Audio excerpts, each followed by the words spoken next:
ወይታ ይመስገን ቋብ ሰላም መጽና ሁላና ክብረን እግዚአብሔር ይሁን ካፍቲ ሒዝና የጀመርና ትምርቲ ክንቅጽሊና እግዚአብሔር ይመስገን መድኃና በመጥር ኢየሱስ ክርስቶስ ባሪዩ ና ኢየሱስ ክርስቶስን መድኃናኒና ንመሃር ዘለና ክብረን እግዚአብሔር ይሁን አፍቲ ዝቅጽል አፍቲ ዝሓለፈ እዋናት ሓደ ነገር ሪኢና ነርና ብዙሕ ነገር ሪኢና ኣለና ግን ንመዘከርታ ክኸውን ገለ ነገር ከዘክረኩም የምልስ ኢለ ጎይታሲ ብፍላይ እዚኣሲ ከም ክስታይ ክበኩም ንዓይውን ዝጠቐመኒ ስለ ዝኾነ ንዓኹምን ከም ዝጠቕመኩም ይፈልጥ ዮሐንስ ወንጌል ከነንብብ ከለና ብጣዕሚ ዝገርም ነገር ኢና ንርኢ እቲ ኣሰራርዑሲ ደጋጊሙ ጎይታ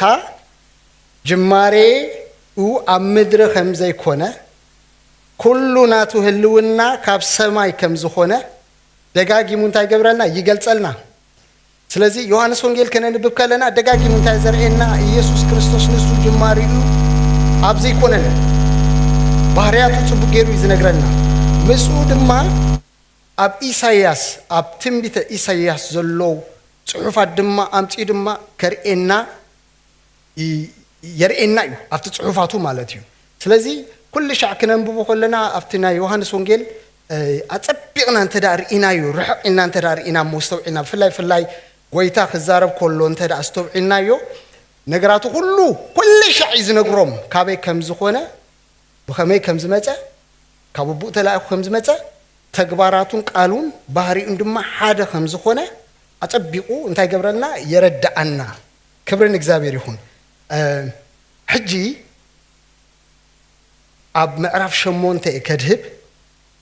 ምዕራፍ 12 ድማ ፓርትሊ ክርኢ ግን ቅድሚያ ግን ሓንቲ ነገር ክብለኩም ኣብ ገዛ ምዕራፍ 8 ጽቡቕ ጌርኩም መንብቦ ዮሐንስ ወንጌል ምዕራፍ 8 ብፍላይ ግን እዘን ቃላት እዚአን እዘን ፍቅዲ እዚአን ረአይወን ጊዜ ወሲድኩም ረአይወን ዮሐንስ ወንጌል ምዕራፍ 8 ፍቅዲ 23 ዮሐንስ ወንጌል ምዕራፍ 8 ፍቅዲ 24 ዮሐንስ ወንጌል ምዕራፍ 8 ፍቅዲ 25 ዮሐንስ ወንጌል ምዕራፍ 8 ፍቅዲ 28 ዮሐንስ ወንጌል ምዕራፍ 8 58 ዮሐንስ ወንጌል ምዕራፍ 13 19 እንደገና ድማ ዮሐንስ ወንጌል ምዕራፍ 18 ካብ 5 ክሳዕ 6 እዚአን ነዚ ሕጂ ክንመሃሮ ዝቐነና መጠርነፊ መትሓዚ ኢለ ዘምጻኹን ሓሳባትና ዝጠርንፈልና ስለ ዝኾነ እዚአን ኣብ ገዛ ኮይንኩም አንብቦን ቅድሚ ምጅማሬ ግን ሕጂ ናብ ዮሐንስ ወንጌል ምዕራፍ 18 ክኸይድ እዚአን ኣበኒና ከምጽእ ግን ብፍላይ ሓንቲ ንኹሉ ነገር ትጠርንፈልና ሓሳብና እንታይ ኩሉ ሻዕ ንብል ዘለና ባህሪና ኢየሱስ ክርስቶስ እንታይነቱ ያህዌ ልክዕ ከም ያህዌ ኮኤግዚስተንት ንብል ኣለና ምስ እግዚአብሔር ኣቦ ዝነበረ ሕጂውን ዘሎ ዝነብር እዩ ንብል ኣለና እቲ ምድሓና ድማ ክጭበጠና ምእንቲ ምድሓና ኩሉ ሻዕ ምስ ባህርናይ ክርስቶስ ዝተተሓሓዘ እዩ ባህርናይ ክርስቶስ ክንትክፍ ከለና ምድሓና ድማ እንታይ ይኾናሎ ይትንከፋሎ ኢልና ስለዚ ነዚአን ነገራት ኢና ባላንስ ጌርና ናብ መወዳእታ ንመጽእ ክብርን እግዚአብሔር ይሁን ስለዚ እንተዳ ናብ ምዕራፍ 10 ዮሐንስ ወንጌል ኬድና ከምዚ ዝብል ረክብ ክብርን እግዚአብሔር 12 ሶሪ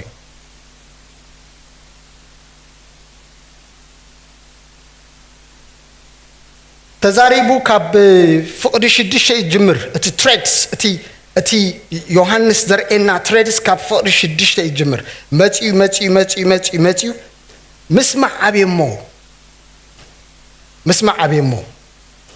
ምስማዕ ዓብየሞ ስለ ዘይተረድኦም ኣይኮነን ዊሊንግሊ ብፍቃዶም ግን ነቲ ክርስቶስ ዝዛረቦም ዝነበረ እንታይ ገይሮሞ ብፍቃዶም ኣይተቐበልዎን ሕጂ ዮሐንስ ወንጌል ምዕራፍ 1 ክዛረብ ከሎ ነቶም ተቐበለው ግና ብስሙ ንዝኣምኑ ውሉድ ኣምላክ ኮኑ እንታይ ሃቦም ስልጣን ሃቦም ምብል ዊሊንግሊ ንሳቶም ግን ኣብዚ ክንርኢ ከለና እንታይ እዩ ብፍቃዶም ኣይተቐበልዎን ብፍቃዶም ኣይኣምንዎን ስለዘይተረድኦም ኣይኮነን it's not a matter of clear ስለዘይኮነሎም ኣይኮነን እንታይ ዳ ብፍቃዶም ኣይተቐበልዎን ሕጂ ካብ ዒስራ ከምዚ ይብል ካብቶም በታ በዓል ክሰግዱ ዝደየቡ ከዓ ሓያሎ ጥርዓውያን ነበሩ ንሳቶም ናብ ፊልጶስ በዓል ቤት ሳይዳ ናይ ገሊላ መፅኦም ጎይታ ንኢየሱስ ክንሪኦ ንደሊ ኣለና ኢሎም ለመንዎ ፊልጶስ ከዓ ከይዱ ንእንድርያስ ነገሮ እንድርያስ ፊልጶስ ድማ ከይዶም ንኢየሱስ ነገርዎ ኢየሱስ ድማ መሊሱ በሎም ወዲ ሰብ ክኸብር ግዚኡ በፂሐ ፍረስናይ ናብ ምድሪ እንተ ዘይወደቐትን ዘይሞተትን በይናያ ትነብር እንተ ሞተት ግና ብዙሕ ፍረ ከም እትፈሪ ብሓቂ እብለኩም ኣለኹ ንህይወቱ ዝፈትዋ ከጥፋ እዩ እቲ ንህይወቱ ኣብዛ ዓለም እዚኣ ዝፀልአ ግና ንዘለኣለም ህይወት ክሕልዎ እዩ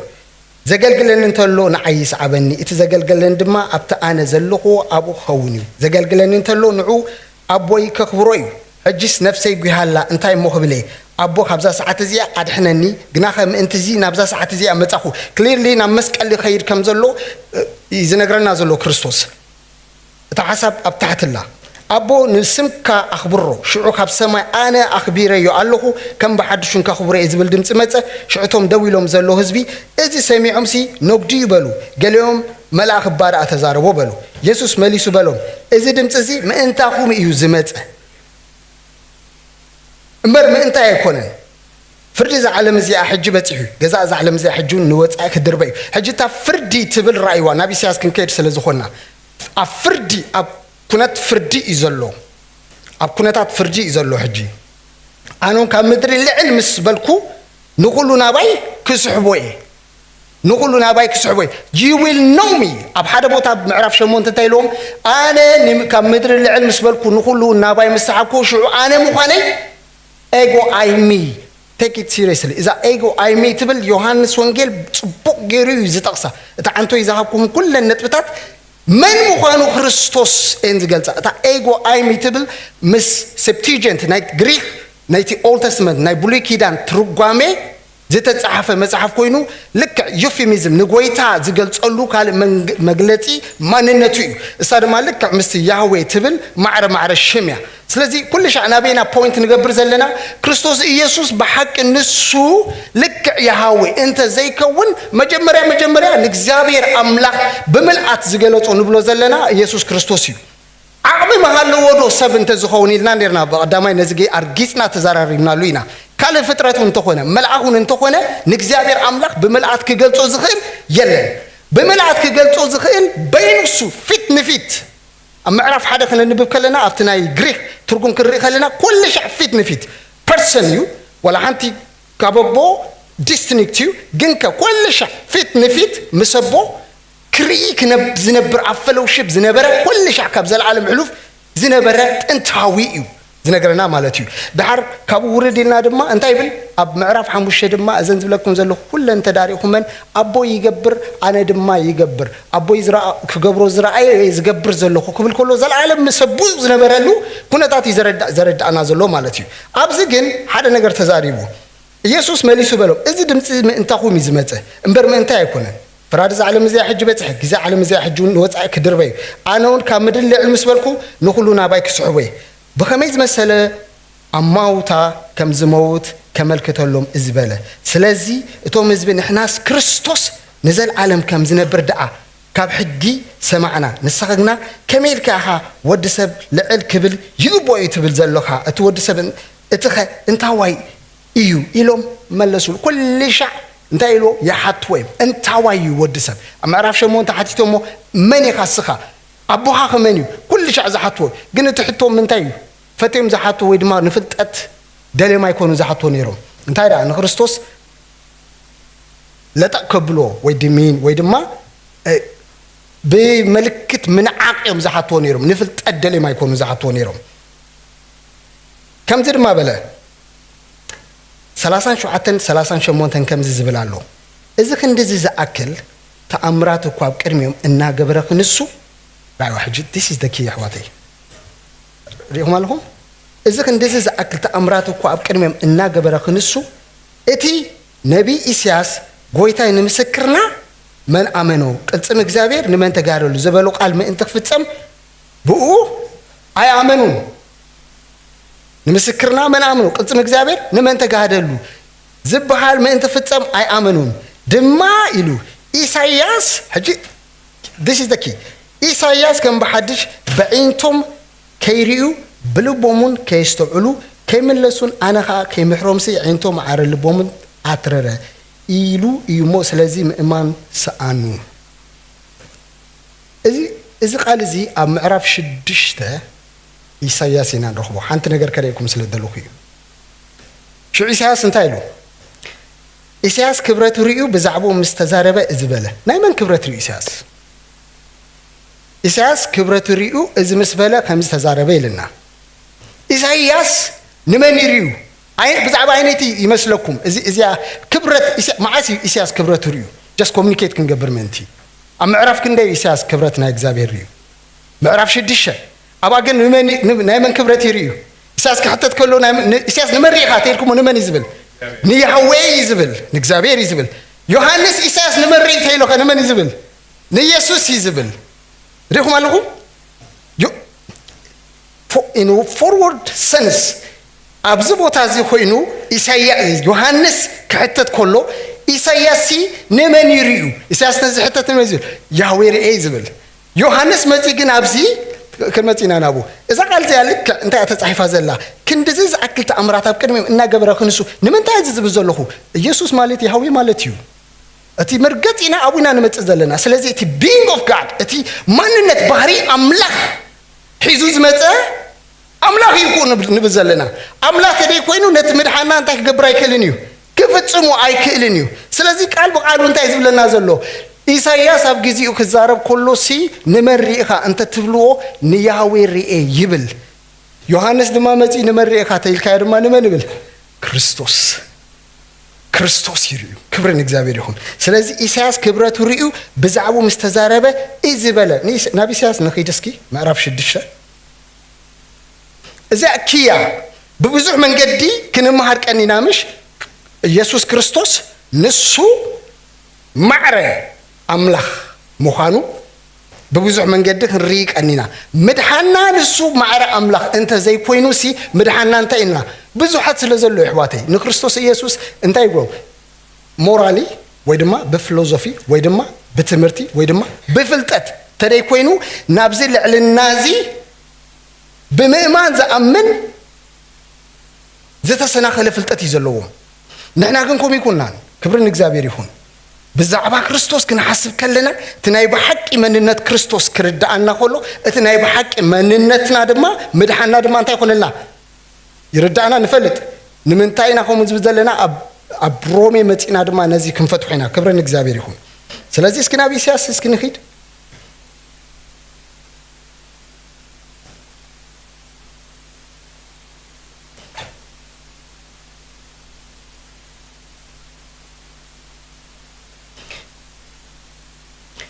ስለዚህ ከጅምር ከሎ እቲ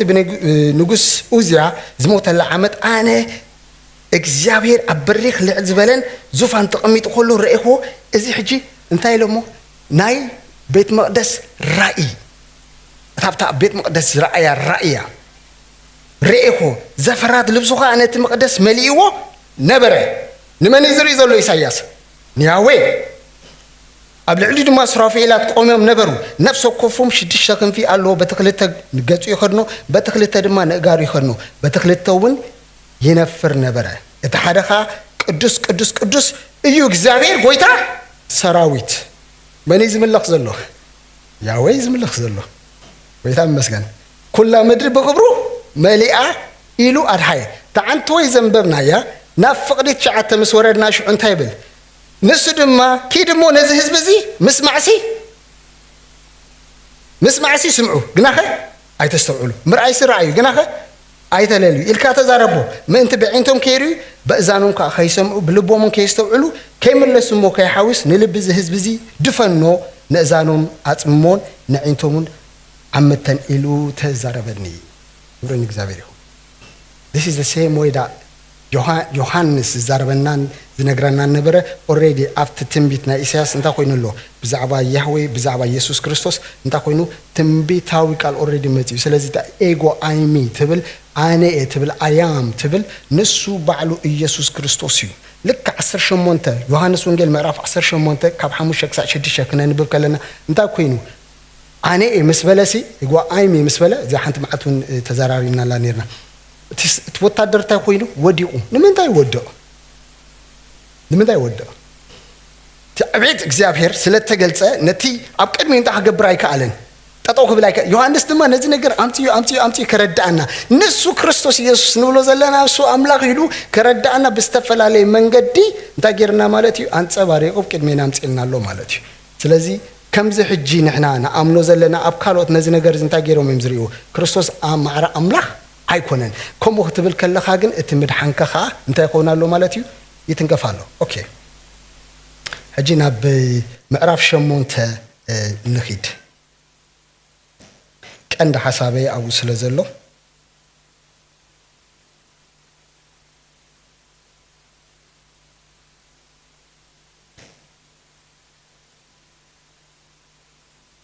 ምዕራፍ 8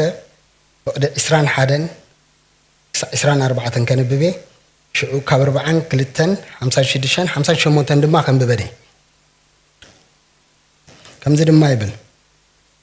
ስለዚ ኢየሱስ ከም ብሓድሽ ኣነ ኸይድ ኣለኹ ክደሊኒ ኢኹም ብሓጢኣትኩም ከዓ ክትሞቱ ኢኹም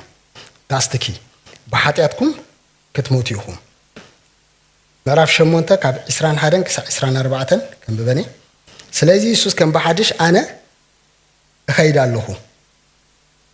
ክደሊኒ ኢኹም ብሓጢኣትኩም ከዓ ክትሞቱ ኢኹም ናብቲ ኣነ ዝኸዶ ንስኻትኩም ክትመፁ ኣይኮነልኩም እዩ በሎም ሹ ኣይሁድ ናብቲ ኣነ ዝኸዶ ንስራዩ እሞ ትሪኦ ኣለኹም ቲ ኮንቨርሴሽን ትሰምዑ ኣለኹም ቲ ዘሎ ኮንቨርሴሽን ክርስቶስ ኢየሱስ ላስት ዊክ እንታይ ኢልና ነርና እቲ ዝሓለፈ ግዜ ክንዛረብ ከለና ንህዝቡ ካብ ሓጢኣቱ ከድሒኖም እሞ ሽሙ መን ክሰሚዑ ከተባሂሉ ኢየሱስ ክሰሚዑ ከተባሂልና ሶ ኢትስ ሪሌትድ ቱ ኣወር ሲን ሕጂ ድማ እንታይ ብሎም ኣሎ ክደሊኒ ኢኹም ብሓጢኣትኩም ከዓ ክትሞቱ ኢኹም ሕጂ ንምፃእ ናብቲ ኣነ ዝኸዶ ንስኻትኩም ክትመፁ ኣይኮነልኩምን ይበሎም ንሳቶም ሕጂ ከመይ ገይሮም ኢንተርፕሬት ገብሮ ክሰምዑ ከለዉ ሹ ኣይሁድ ናብቲ ኣነ ዝኸዶ ንስኻትኩም ክትመፁ ኣይኮነልኩምን እዩ ምባሉስ ነፍሱ ዶኾን ክቐትላ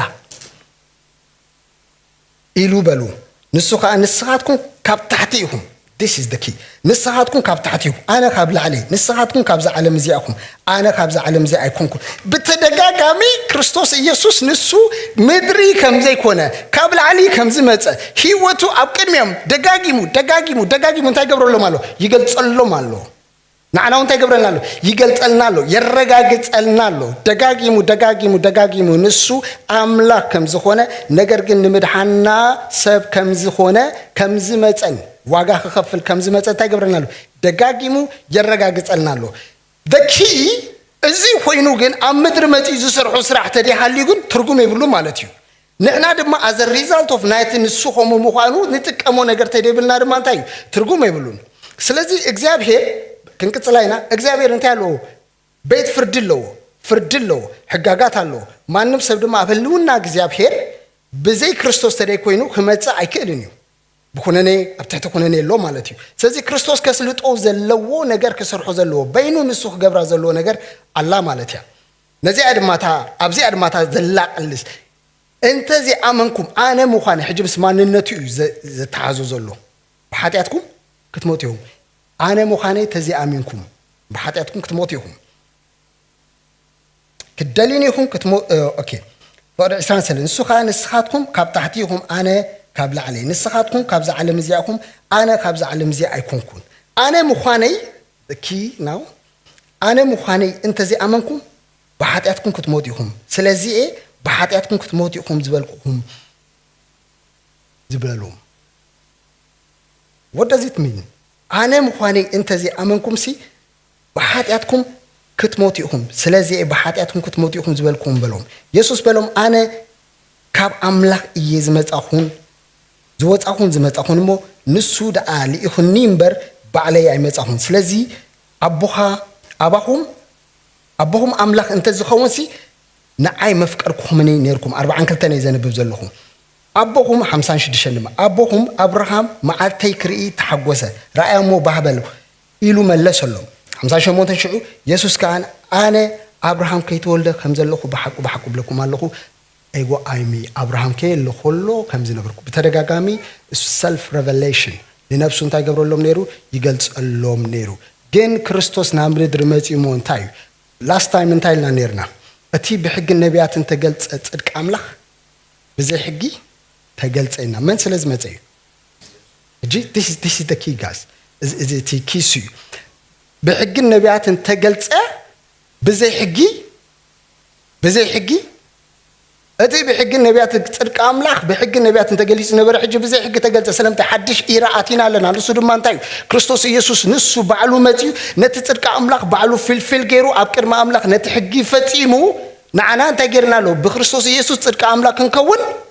ጌርና ማለት እዩ ስለዚ እቲ ብሕጊ ነቢያትን ተመስከረሉ ጽድቂ ኣምላኽ ከዛ ሕጂ ክምስከረሉ ጸንዐ ሕጂ ግን ብዘይ ሕጊ ተገሊጹሉ ሓድሽ ኣቲና ኣለ እዚ ድማ ንጽርዓዊ እስራኤላዊ አይሁዳዊ ማንም ሰብ ምዃንካን ብክርስቶስ ምእማንካን እቲ ግራውንድ ናትካምበር ማንም ንማንም ዝተዋህበ እዩ ብኡ ድማ ሌላን ጉሌላን የለን ኢልና በኸምኡ ብምእማን ብኢየሱስ ክርስቶስ እንታይ ይኸቡን ኢልና ይጸድቁ ኢልና ዳስ ኖት እሱ ጥራይ ግን ኣይኮነን ኣብ ሮሜ ሕጂ እንታይ ኢሉ ተዛሪቡሎ ስለምንታይ ግን እቲ ሕጊሲ ሕጂ ናብቲ ሕጊ እንተደኣ መፂናሲ ብሕጊ ነቢያትን ተመስከረሉ ጽድቂ ኣምላኽሲ ብዘይ ሕጊ ተገልጸ እንታይ ኣበር ስለ ዝነበሩ ክርስቶስ ፉልፊል ክገብሮ ዝነበሮ ነገርሲ እንታይ ስለ ዝነበረ እዩ እቲ ብሕጊ ነቢያትን ተመስከረሉ ጽድቂ ኣምላኽ ኣወጊዱ እግዚአብሔር ጃሓድሽ መንገዲ ብክርስቶስ ኢየሱስ ዘዳለወልና ናይሎም ማዓንቲ መጠርነፊት ትምህርትና እዚኣ ሮሜ ምዕራፍ 8 ንኺድ ሕጂ ultimately ናይ ክርስቶስ ማንነት ስርሑን ተግባራቱን ምስናቱ ህይወት ዘተተሓዘ ስለ ዝኾነ ንሕና ድማ እቲ ናይ ብሓቂ ክርስቶስ ክንኣምን ከለና ናይቲ መደምደምታ ናይ ኩሉ ነገር መደምደምታ ሕጂ ኣብ ቤት ፍርዲ ኣምላክ ክንኣቱ ከለና እንታይ ዝብለና this is the key ሕጂ ኩሉ ሻ ዘሐጉሰና ነገር ተሊሱ እዩ እግዚአብሔር ይመስገን ክርስቶስ መጺ ዝኹሉ ነብሱ ገሊጹ ተግባራቱ ገይሩ ነዚ ዘይብቃዓና እንተ ደኣ ኮይኑ ንሕና እንታይና ማለት እዩ ኣይዳሓናን ምዕራፍ 8 ግን እንታይ ኢልና ክብርን እግዚአብሔር እንታይ ኢልኩም ነይረ መሰረት ናይዚ እግዚአብሔር ፍርድሎ ሄቨንሊ ኮርት አሎ ኣብ ቅድሚ እግዚአብሔር ድማ ክትመጽ እንተ ደኣ ኮይንካ ግራውንድ ተሊካ ናይ ሓጢያት ግራውንድ ተሊካ ኣብ ቅድሚ እግዚአብሔር ክትቀርብ ኣይትኽእልን ኢኻ ኦልሬዲ እንታይ ኮይንካ ኣለኻ ተኾኒንካ ኣለኻ ተኾኒና ኣለና ሕጂ ብኣፍካ ከም ትዛረቡ ኣይኮነን እዚ ሰጥ ዝኾነ ብኣምላኽ ዝተገብረ ፍርዲ ኩሉ ዝተረድዓሉ ጭብጢ ተደይብልካ ኣብ ቅድሚ ኣምላኽ ክትጸድቕ ኣይትኽእልን ኢኻ ስለዚ እንታይ ኢና ንብል ዘለና እግዚአብሔር እንታይ ኣለዎ ማለት እዩ መሰረታዊ ሕጊ ኣለዎ ስልጣንን ሓይልን ድማ ኣለዎ እቲ ስልጣንን ሓይልን ንምንታይ ካብ ምንታይ ከውፃና ይኽርአና ወግዓዊ ሕጋዊ ዝኾነ ኩነት ድማ ኣሎ እዚ ድማ ናይ ኣምላኽ ኣሰራርሓ እዩ ሕጂ መጺኡ እንታይ ኢልና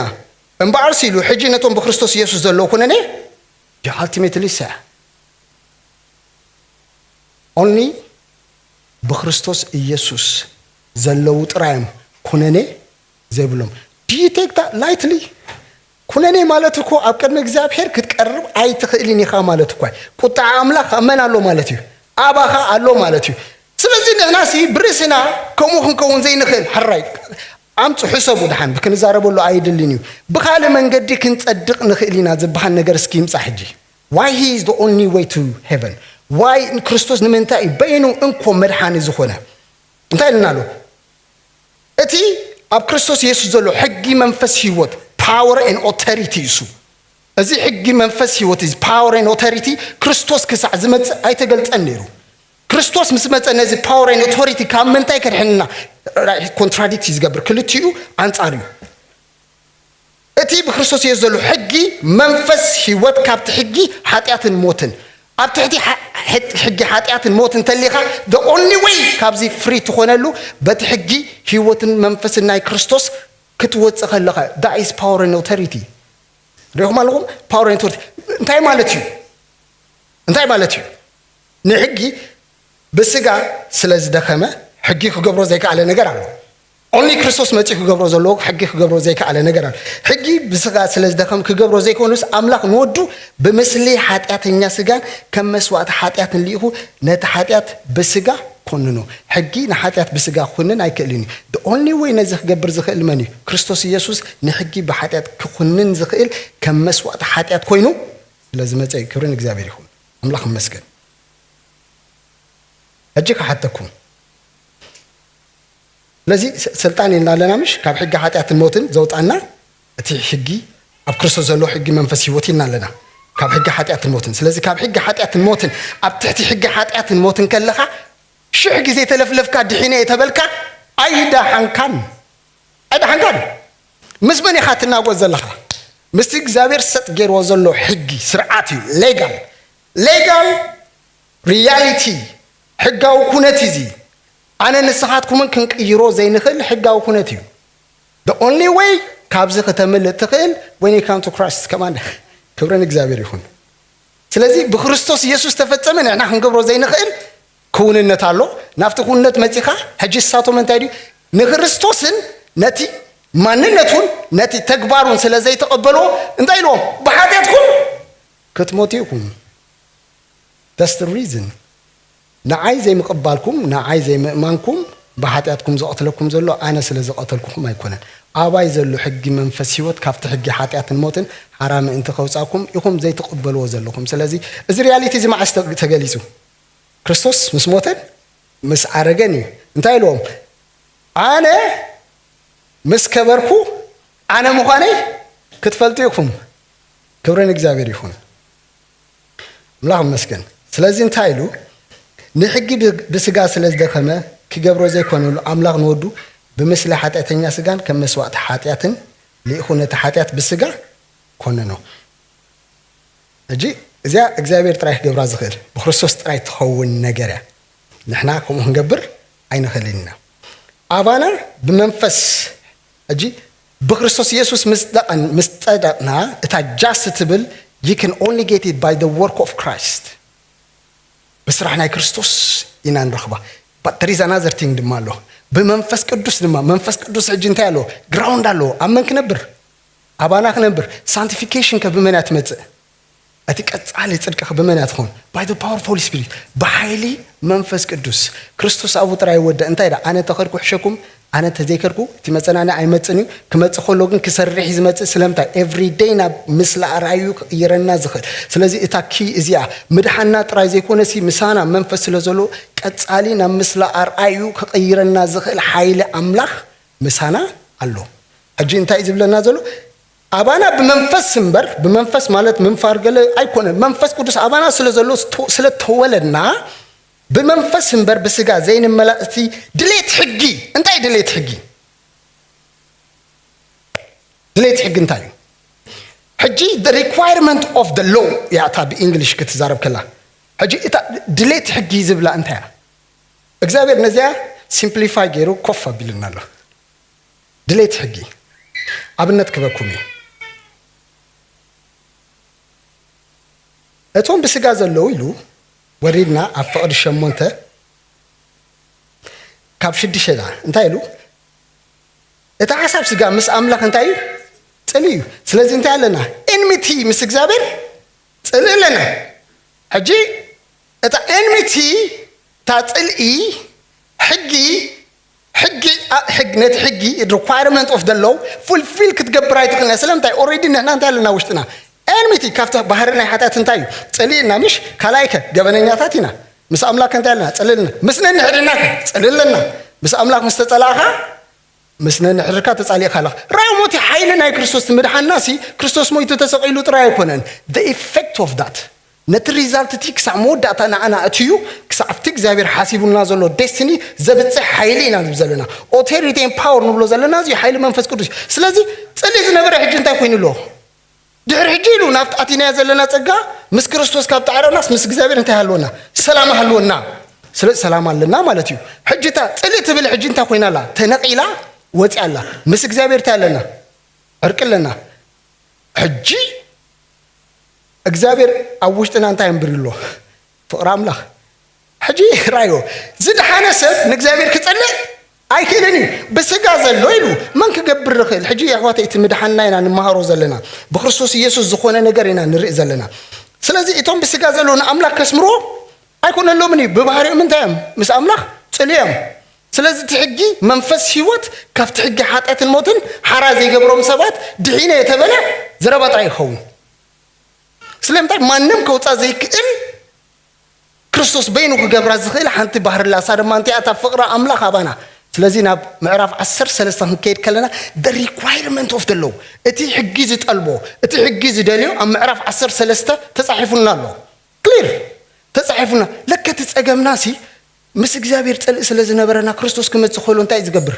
ዕርቂ ዝገብር ደን ምስኡ እንታይ መጽእ ፍቕሪ ምስ ኣምላኽ መጽእ ብድሕሪኻ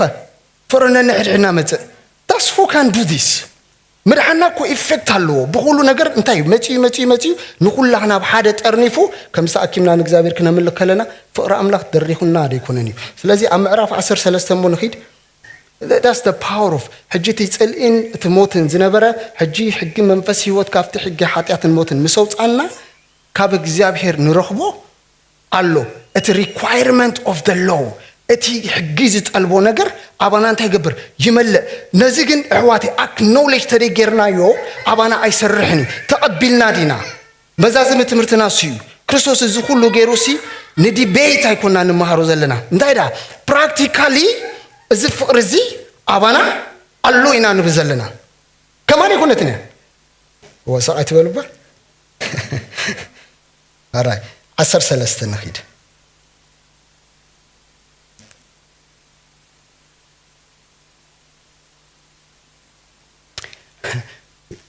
كل دمسس كم زجرس كم هو قبر زخل من الله simplify سلز قبر لنا كوي نزارب اللي زلنا نمبر that is not نوع واقع أخفي لوي كورن إكزابير أتيني بس أيزا فكرني حقي فتيم وي the requirement of the law أتانا حرحكم مفقار انت زي كوينا قالكوا عدا ايهالوكم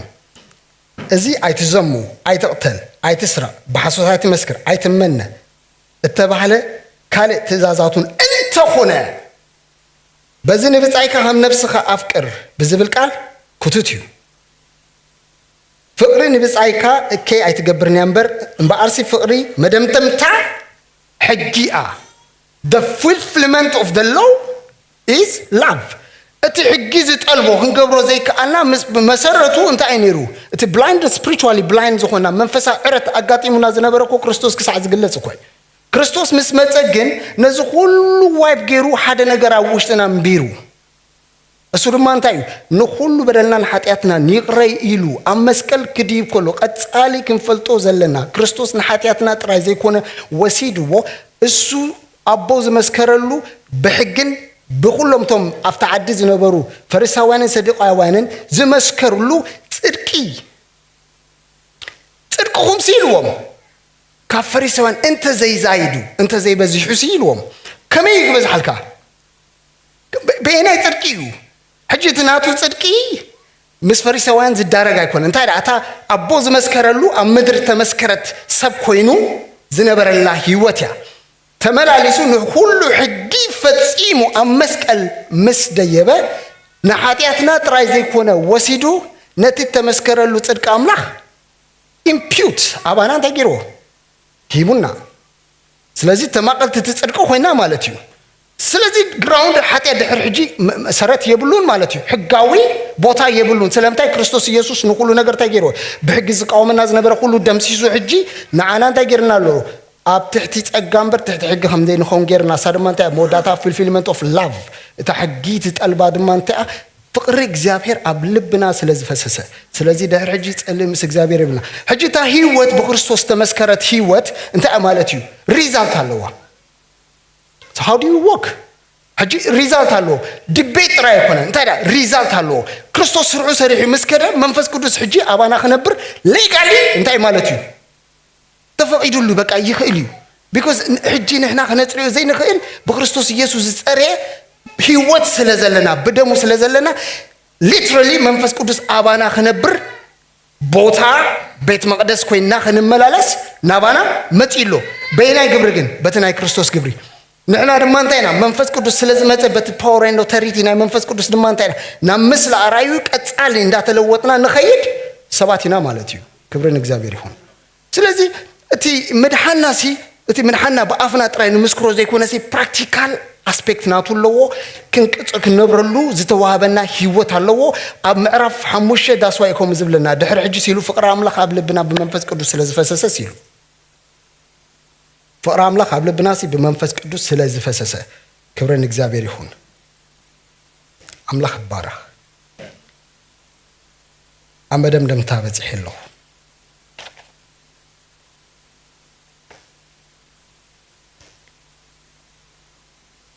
ነዚ ሁሉ ክንብሎ ዝቀነና ዝተማሃርናዮ ዝበልናዮ ሁሉ እንታዩ ምስ ህይወት ናይ ክርስቶስ ዝተሓዝ እዩ በቃ ክርስቶስ ባዕሉ ነዚ ሁሉ ነገር ስለ ዝገበረ ኢና ንሕና ሕጂ ብትምክሕቲ ክርስቶስ ኢየሱስ መሰረት ኩሉ መድሓንና ኢና ንብል ዘለና ክርስቶስ ኣምላኽ ጥራይ ዘይኮነ ሰብ እንተ ዘይከውን ከማና መጺ ድማ ሕጂ እታ መደምደምታ ሳይሕዋተይ ልክዕ ንሕና በትናቱ ህይወት ካብቲ ጽድቂ ተማቐልቲ ክንከውን ንሱ ድማ እንታ ኮይኑ ብኩሉ ነገር ንዓና መሰለ ብኩሉ ነገር ንዓና ክመስለና ከሎ ግን መሲሉ ክብል ጥራይ ኣይኮነ እንታይ ዳ ንኩሉ ሓጢኣትና በደልና ድማ እንታይ ክገብር ክወስድ እዩ ንዓና መሲሉ ኣብ ዕብራውያን ምዕራፍ 2 ከምብለን ብኩሉ እሙንን ደንጋጼ ሊቀ ካህናት ምእንቲ ክኸውን ሲሉ ብኩሉ ከምዚ ከማና ክመስል ተገቦ ክብሪ ንእግዚአብሔር ይሁን ስለዚ እዚ እቲ ናትና ህይወት ድሕሪ ሕጂ ሕጊ መንፈስ ህይወት ኣባና እንታይ ገብር ኣሎ ያዕይ ኣሎ ሕጊ መንፈስ ህይወት ማለት እዩ ሕጊ ኣምላኽ ሓይሊ ኣምላኽ ስልጣን ኣምላኽ ማለት እዩ ኣብ ካልእ ቦታ ድማ እንታይ ኢልና ኣሎ ካብ ስልጣን ጸልማት ኣውፂኡ ናብ መንግስቲ ፍቅር ወዱ የእቲና ኣሎ ማለት ስለዚ ካብ ሞት ናብ ህይወት ተራ ተሰጊርና ካብ መንግስቲ ስልጣን ጸልማት ናብ መንግስቲ ወደ ኣምላኽ እንተዳኣቲና ሓይሊ ኣምላኽ ኣብ መንሰልጥና ኣሎ ማለት እዩ ኣባና ይስልጥን ኣሎ ክብሪ ንእግዚአብሔር ይሁን ብስጋ ግን ኣይኮነ ኣሕዋቴ ንሕና ሕጂ ንቃለሰሉ ነገር ኣይኮነ ኦልሬዲ ኢስ ዳን ተሰዲሑ እኳ ኢትስ ዳን ኣክኖሌጅመንት ግን ኣፍልጦ ክንቦ ግን ናትና ግደ እዩ ክብሪ ንእግዚአብሔር ይሁን ኣፍልጦ ክንቦ ነቲ ብክርስቶስ ኢየሱስ ተገብረ ኩሉ ስራሕ ኣፍልጦ ሂብና ኣዌርነስ ሃሊና ወክ ክንገብር ፍቃድ እግዚአብሔር እዩ ጎይታ ይባርኩም ኣምላኽ መስገን ንእሽተይ ክንጸልይ ኢና